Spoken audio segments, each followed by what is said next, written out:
Hi bachas, this is Vishwa Shah and you are watching my YouTube channel Career Catalyst. શું ચાલે મજામાં? હા, ફરી પાછું લોકડાઉન એક્સટેન્ડ થયું એટલે તમે તો એકદમ મજામાં જ હશો, જલસામાં હશો અને થોડુંક ટેન્શન પણ થતું હશે કે યાર ફરી રજાઓ કેવી રીતે 12th કરીશું. ડોન્ટ વરી, આપણે બધું જ ઓન ટાઈમ આપણો કોર્સ પતી જશે.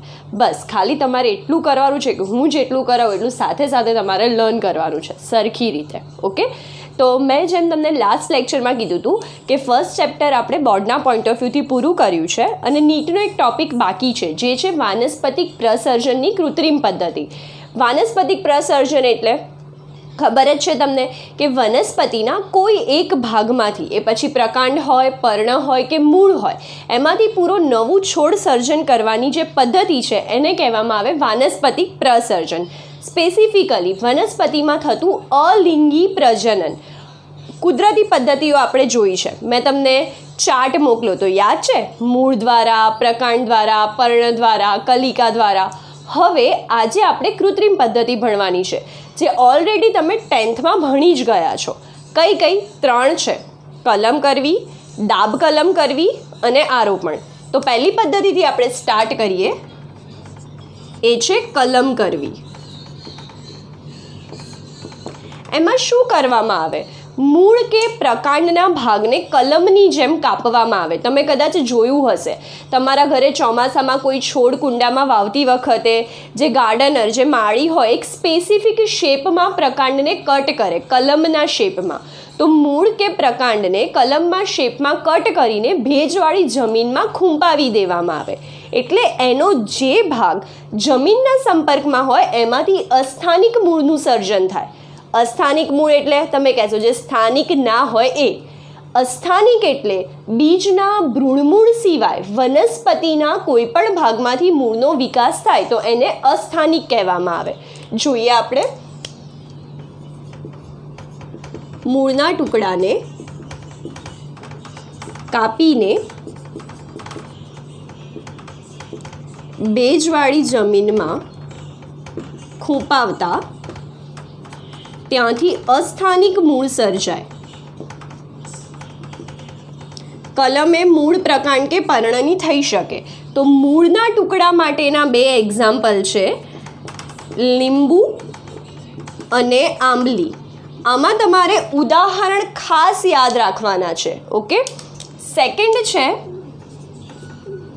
પ્રકાંડ, એટલે આના પેટા પ્રકારમાં. કલમમાં પહેલો પેટા પ્રકાર મૂળ માટે હતો, હવે બીજો આપણે જોઈએ પ્રકાંડ માટે. તો પ્રકાંડના ટુકડાને કાપીને ભેજવાળી જમીનમાં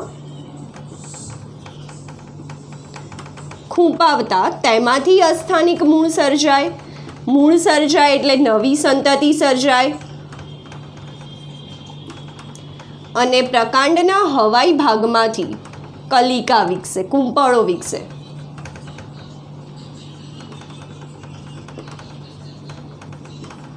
ઓકે, આ પદ્ધતિ માટે ખાલી તમારે સ્પેસિફિકલી ઉદાહરણ જ યાદ રાખવાના છે અને પ્રકાંડના કલમ માટેના ઉદાહરણ માટેનું એક શોર્ટકટ છે. ઉદાહરણ માટેનું પહેલાં શોર્ટકટ જોઈએ. ચીનથી દાઉદ ગુસે. ચીન એટલે અહીંયા આગળ આપણે લઈશું ચીની ગુલાબ, દાઉદ એટલે ગુલદાઉદી, ગુ ઉપરથી એકલું ગુલાબ, સે ઉપરથી 2 છે, શેરડી અને શેવંતી. એટલે ઉદાહરણ યાદ રાખવા માટેની આ શોર્ટ ટ્રીક છે. ઓકે, આ હતું કલમ કરવી. 10thમાં તમે જોયું જ હતું, મૂળ અને પ્રકાંડ માટેના ઉદાહરણ. ત્રીજું છે એનું પર્ણ માટે. તો પર્ણ માટેના 2 ઉદાહરણ છે, બિગોનિયા અને બ્રાયોફાઇલમ. બ્રાયોફાઇલમ એટલે કે પર્ણફૂટી, જે આપણે જોયું છે કુદરતી પદ્ધતિમાં. એને કૃત્રિમ રીતે પણ આપણે પર્ણની જે કલિકાઓ કાપીને ઉગાડી શકીએ છીએ નવી વનસ્પતિ. ઓકે, હવે બીજો પ્રકાર છે દાબ કલમ કરવી.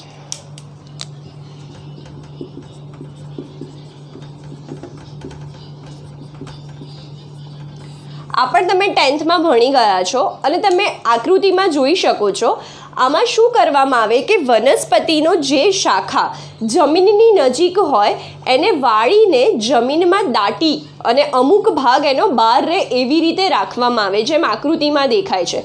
તો હવે જે શાખાનો જે ભાગ જમીનમાં દાટવામાં આવ્યો છે એ સ્થાને અસ્થાનિક મૂળનું સર્જન થાય અને પછી એમાંથી નવો છોડ ઉત્પન્ન થાય, એટલે એ વનસ્પતિને પિતૃથી અલગ કરી દેવામાં આવે. દાબ કલમ કરવાની બે પદ્ધતિ મુખ્ય છે. એક છે ધરા દાબ કલમ,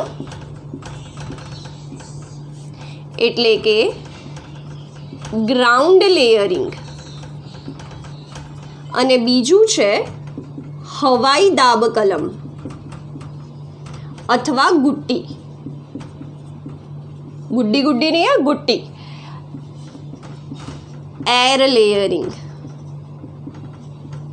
ઓકે, એ સિવાય બીજા પણ એના પ્રકાર છે. Trench layering, serpentine layering, tip layering, જેના ડાયાગ્રામ હું તમને બતાવું છું. આપણે 1 બાય 1 પહેલાં આ બંને જોઈએ, જે બહુ જ ઇમ્પોર્ટન્ટ છે. અને દાબ કલમ કઈ વનસ્પતિમાં થાય છે એ યાદ રાખવા માટે એક ઉદાહરણ છે, અને ઉદાહરણ માટે શોર્ટકટ છે એ જોઈએ આપણે. ગુજુ લીઝા દ્રાક્ષ, એટલે એના ઉદાહરણ છે ગુ એટલે ગુલાબ, જુ એટલે જુઈ, લી એટલે લીચી, ઝા એટલે જાસૂદ, અને દ્રાક્ષનું તો દ્રાક્ષ જ. હવે આપણે એના પેટા પ્રકાર સમજીએ. ધરા દાબ કલમ એટલે સામાન્ય રીતે ક્ષૂપમાં જોવા મળે. ક્ષૂપ એટલે ખબર છે ને તમને? હા, છોડ કરતાં મોટી અને વૃક્ષ કરતાં નાની વનસ્પતિ. તો ક્ષૂપની એવી શાખા જે જમીનની નજીક હોય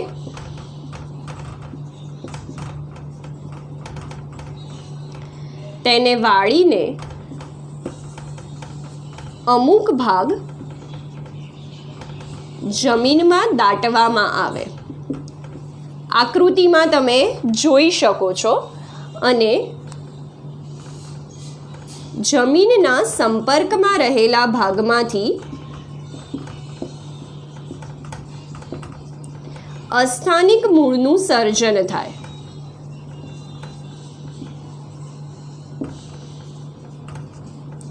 ઓકે, અને પછી જેમ વનસ્પતિ આ મોટી થતી જાય એને પિતૃથી અલગ કરી દેવામાં આવે, અને આ વનસ્પતિને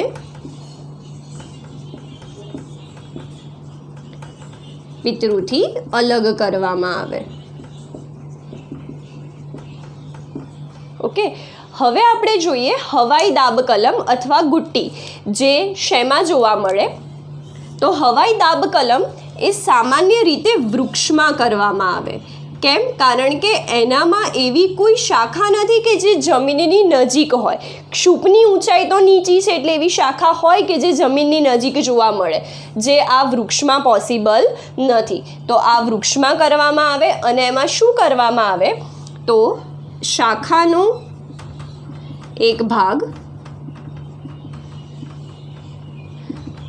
છાલ દૂર કરવામાં આવે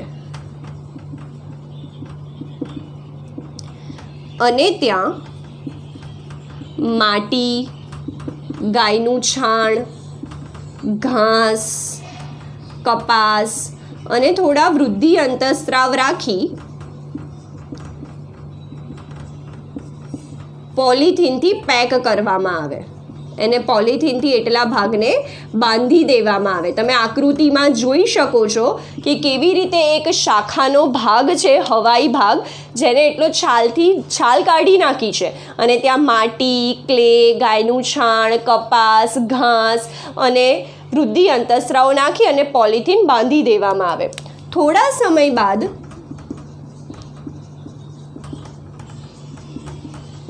તેમાં અસ્થાનિક મૂળ સર્જન પ્રેરાય. ઓકે, હવે આમાં ઉદાહરણ દાબ કલમ આ બધી જ વનસ્પતિમાં થઈ શકે. જેમ મેં કીધું એમ કે એના પેટા પ્રકાર છે, અને સ્પેસિફિકલી ધરા દાબ કલમ બેમાં જોવા મળે છે.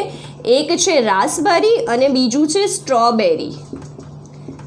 અને જ્યારે હવાઈ દાબ કલમની વાત થાય તો એ નારંગી, લીંબુ, જામફળ, લીચી વગેરેમાં જોવા મળે છે. આ સ્પેસિફિક એક્ઝામ્પલ્સ છે. ઓકે, બીજા ઉદાહરણ જે તમારે યાદ રાખવાની જરૂર નથી, ખાલી હું તમને નામ કહું છું એના પેટા પ્રકારના તમારી જાણકારી માટે. હવે આપણે આના 2 પેટા પ્રકાર જોયા. ત્રીજો પેટા પ્રકાર છે આપણે જોઈએ છે એ છે ટ્રેન્ચ લેયરિંગ.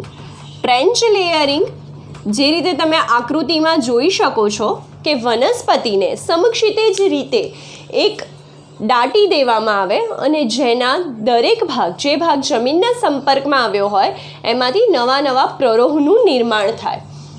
ચોથો પ્રકાર છે સર્પેન્ટાઇન લેયરિંગ. સર્પેન્ટાઇન લેયરિંગ એટલે સર્પાકારે. વનસ્પતિની આકૃતિમાં દર્શાવ્યું છે એ મુજબ કે વનસ્પતિની જમીનની નજીકની શાખાને સર્પાકારે જમીનમાં દાટવામાં આવે. એટલે થોડોક ભાગ જમીનના સંપર્કમાં આવે, થોડોક બહાર હોય, થોડોક જમીનના સંપર્કમાં હોય, થોડોક બહાર હોય. એટલે જેટલો ભાગ જેટલી વખત જમીનના સંપર્કમાં આવે એમાંથી અસ્થાનિક મૂળનું સર્જન થાય. ધારો કે એ શાખા 3 વખત જમીનના સંપર્કમાં આવી છે તો તેમાંથી તમે 3 વનસ્પતિનું સર્જન કરી શકો. અને 5મો પ્રકાર છે ટીપ લેયરિંગ. આકૃતિમાં દર્શાવ્યા મુજબ વનસ્પતિની શાખાની ટોચનો ભાગ જમીનમાં દાટવામાં આવે જેમાંથી નવી વનસ્પતિનું સર્જન કરી શકાય. આ 3 પ્રકાર ફક્ત તમારી જાણકારી માટે છે. આ 2 પ્રકાર ધરા દાબ કલમ અને હવાઈ દાબ કલમ જે તમારે યાદ રાખવાના છે. અને બીજી વસ્તુ કે આને ગુટ્ટી જે કહેવામાં આવે છે, ગુટ્ટી એટલે શું તો હું અહીંયા લખી દઉં છું, કદાચ MCQમાં પૂછાય તો તમને ખબર હોવી જોઈએ. ગુટ્ટી એટલે હવાઈ દાબ કલમ દરમિયાન શાખાનો જે ભાગ પોલિથીનથી બાંધવામાં આવ્યો હોય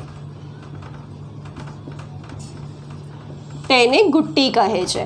અને જેની અંદર આપણે માટી, ક્લે, ગાયનું છાણ, કપાસ, વૃદ્ધિકારકો વગેરે ઉમેરેલું છે. ઓકે, તો આ હતા 2 પ્રકાર પ્રસર્જનની કૃત્રિમ પદ્ધતિના, કલમ અને દાબ કલમ. ચલો બાળકો, ત્રીજો પ્રકાર જોઈએ આપણે, એ છે આરોપણ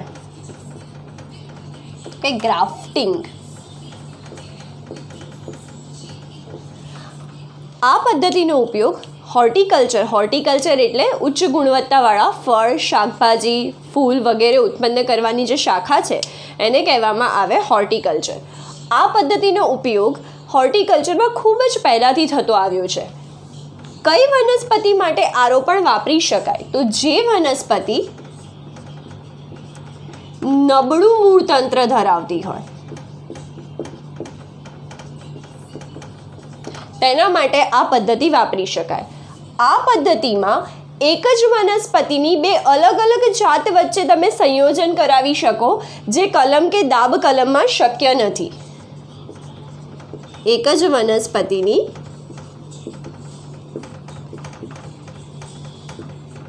2 અલગ જાતિ વચ્ચે સંયોજન. આમાં 2 વસ્તુ જોવા મળે, એક છે સ્ટોક અને એક છે સાયોન. સ્ટોક અને સાયોનનો ઉપયોગ થાય. હવે તમને થશે કે આ સ્ટોક શું છે અને આ સાયોન શું છે, તો તમને બતાવી દઉં કે જે વનસ્પતિનું મૂળતંત્ર ઉપયોગમાં લેવાય આને કહેવાય સ્ટોક, અને એની ઉપર ઇચ્છિત લક્ષણ ધરાવતી બીજી વનસ્પતિ જોઈન્ટ કરવામાં આવે જેને કહેવામાં આવે સાયોન. ઓકે, એટલે મૂળતંત્ર કોનું હોય? સ્ટોક, અને એની ઉપર જે બીજી વનસ્પતિ જોઈન્ટ કરી છે એ છે સાયોન. વ્યવસ્થિત બંને એકબીજા સાથે જોઈન્ટ થઈ શકે એવો કટ મૂકવામાં આવ્યો હોય. હવે જોઈએ આપણે, આ ખાસ યાદ રાખવાનું કે સ્ટોક જેનું મૂળતંત્ર મજબૂત હોય તેમજ રોગ પ્રતિકારક ક્ષમતા સારી હોય એવી વનસ્પતિનો આપણે સ્ટોક તરીકે ઉપયોગ કરીએ. અને સાયોન એટલે ઉચ્ચ લક્ષણ ધરાવતી વનસ્પતિ. કેવી વનસ્પતિ? ઉચ્ચ લક્ષણ ધરાવતી વનસ્પતિ, કે જે વનસ્પતિના આપણે ફૂલ કે ફળ લેવા હોય એવી વનસ્પતિનો આપણે સાયોન તરીકે ઉપયોગ કરીએ. આની બીજી એક વસ્તુ કે આ બંનેને જોડવા માટે વર્ધનશીલ પેશી એદા હોવી ખૂબ જ જરૂરી છે. એટલે વર્ધનશીલ પેશીની હાજરી અનિવાર્ય છે. જો એ ના હોય તો આરોપણ શક્ય નથી. સમજ પડી? આ ખાસ યાદ રાખજો, વર્ધનશીલ પેશી વગર આરોપણ કરાવી શકાતું નથી. અને સ્ટોક કોને કહેવાય અને સાયોન કોને કહેવાય? તો જે વનસ્પતિનું મૂળ તંત્ર મજબૂત હોય, રોગ પ્રતિકારક ક્ષમતા સારી હોય એને સ્ટોક કહેવાય. અને જે વનસ્પતિના ફળ પુષ્પ જેના લક્ષણો આપણે જોઈએ છે અને જેને ઉપર રાખવામાં આવતું હોય એને કહેવામાં આવે સાયોન. હવે આ સાયોન અને સ્ટોક ઉપર પ્રસ્થાપિત કરવાની ઘણી બધી પદ્ધતિ છે અને કઈ રીતે સ્ટોક સાયોનને કટ કરીને એકબીજા ઉપર પ્રસ્થાપિત કરી શકાય એના આધારે આરોપણના પેટા પ્રકાર પાડવામાં આવે છે. જ્યારે આવું કટ કરીને બંનેને જોડવામાં આવે ત્યારે બંને વચ્ચે વર્ધનશીલ પેશી હોવી અનિવાર્ય છે. અને બીજી વસ્તુ કે આ બંનેને પછી માટી કે મીણ લગાવી અને બાંધી દેવામાં આવે. આપણે એના પેટા પ્રકાર જોઈએ. સૌથી પહેલો પેટા પ્રકાર છે કલિકા આરોપણ. પેટા પ્રકારના ખાલી નામ યાદ રાખવાના છે, બીજું કંઈ જ તમારે યાદ રાખવાનું નથી. કલિકા આરોપણ એટલે કે જે તમને આકૃતિમાં દર્શાવ્યું છે એ પ્રમાણે કલિકાના સ્વરૂપે સાયોન કાપેલું હોય અને એ સાયોનને સ્ટોક ઉપર રાખવામાં આવે. સાયોનનો ટુકડો છાલ અને વર્ધનશીલ પેશી ધરાવે અને કલિકા સ્વરૂપનો હોય. ઓકે. સેકન્ડ છે જીહવા આરોપણ, ટંગ ગ્રાફ્ટિંગ. જે તમે આકૃતિમાં જોઈ શકો છો કે સ્ટોક અને સાયન બંનેનો ડાયામીટર સમાન. સ્ટોક અને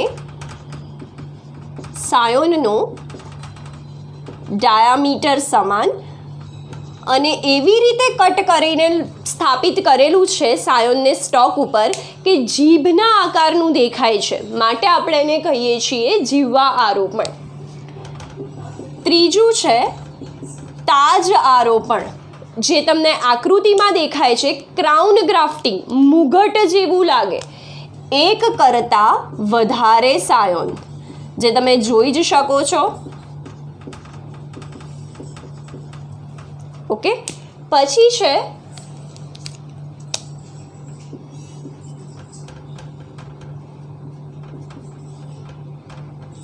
પાર્શ્વ આરોપણ. પાર્શ્વ આરોપણ એટલે સાઇડ ગ્રાફ્ટિંગ, જેમાં વીના શેપમાં કટ મૂકવામાં આવે સ્ટોકમાં અને સાયોનમાં, પણ સાઈડથી, એટલે એને કહેવામાં આવે પાર્શ્વ આરોપણ, જે તમે આકૃતિમાં જોઈ શકો છો.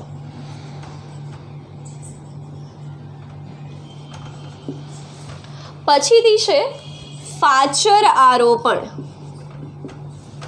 જેમાં વીના શેપમાં મધ્યમાં કટ મૂકવામાં આવે. એટલે યાદ રાખવાનું, પાર્શ્વ આરોપણમાં વી કટ પરંતુ સાઈડથી અને ફાચર આરોપણમાં વી કટ પરંતુ મધ્યમાં. ફાચરના જેવું દેખાય, જેવી રીતે તમે આકૃતિમાં જોઈ શકો છો એમ. પછી છે એપ્રોચ આરોપણ. સ્ટોક અને સાયોનને એકબીજાની બાજુથી જોડી અને રાખવામાં આવે, જે રીતે તમને આકૃતિમાં દેખાય છે. હવે જે આ સ્ટોક અને સાયોનનો જોડાણ ભાગ છે ત્યાં વર્ધનશીલ પેશીની હાજરી હોવી જરૂરી છે. અને આ ભાગ કે જે જગ્યાએ બંને જોડાયા છે એ ભાગે માટી કે મીણ રાખીને એને બાંધી દેવામાં આવે. પછી જેમ જેમ વૃદ્ધિ થાય એમ સ્ટોક અને સાયોન એકબીજા સાથે જોડાઈ જાય અને જેનું સાયોન હોય એ ઉચ્ચતમ લક્ષણો ધરાવતી સંતતિ આપણને મળે. ઓકે. આના ઉપરથી પહેલાં તો આના ઉદાહરણ જોઈ લઈએ અને પછી કેવા MCQ પૂછાય છે હું તમને કહું. આના ઉદાહરણ કોમન આજા, સલીના, લીચી ખાને. ઓકે, આ શોર્ટ ફોર્મ છે. એક્ઝામ્પલ છે આ ઉપરથી આંબો, જા ઉપરથી જામફળ, સ ઉપરથી સફરજન, લી ઉપરથી લીંબુ, ના ઉપરથી નાસપતિ અને છેલ્લે લીચી. ઓકે, સામાન્ય રીતે આટલી વનસ્પતિમાં આરોપણ શક્ય છે. અને નીટમાં પૂછાઈ ગયેલો MCQ આ સ્પેસિફિક યાદ રાખજો, કલિકા આરોપણ એ સર્વસામાન્ય પદ્ધતિ છે. જ્યારે આરોપણ કરવાની વાત આવે તો સામાન્ય રીતે કલિકા આરોપણ થતું હોય, અને એના ઉદાહરણમાં ગુલાબ અને પીચ. ઓકે, આના ઉપરથી એક MCQ જે પૂછાતો હોય છે કોમ્પિટિટિવ એક્ઝામમાં, એ કહી દઉં તમને કે સ્ટોકમાં 58 રંગસૂત્ર અને સાયોનમાં 30 રંગસૂત્રની સંખ્યા કોઈ પણ કરી શકે. તો આનાથી ઉત્પન્ન થયેલી વનસ્પતિ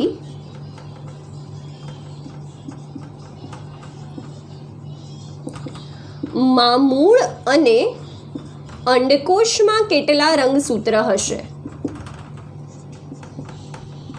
મેં તમને હમણાં કીધું એમ કે સ્ટોક છે એ મૂળ બનાવે છે, તો તમે કહેશો કે યસ, કે મૂળની અંદર તો 58 રંગસૂત્ર અને સાયોન છે એ 30 રંગસૂત્ર ધરાવે છે. અંડકોશ ક્યાં હશે? શેમાં હશે? સ્ત્રી કેસરના બીજાશયમાં.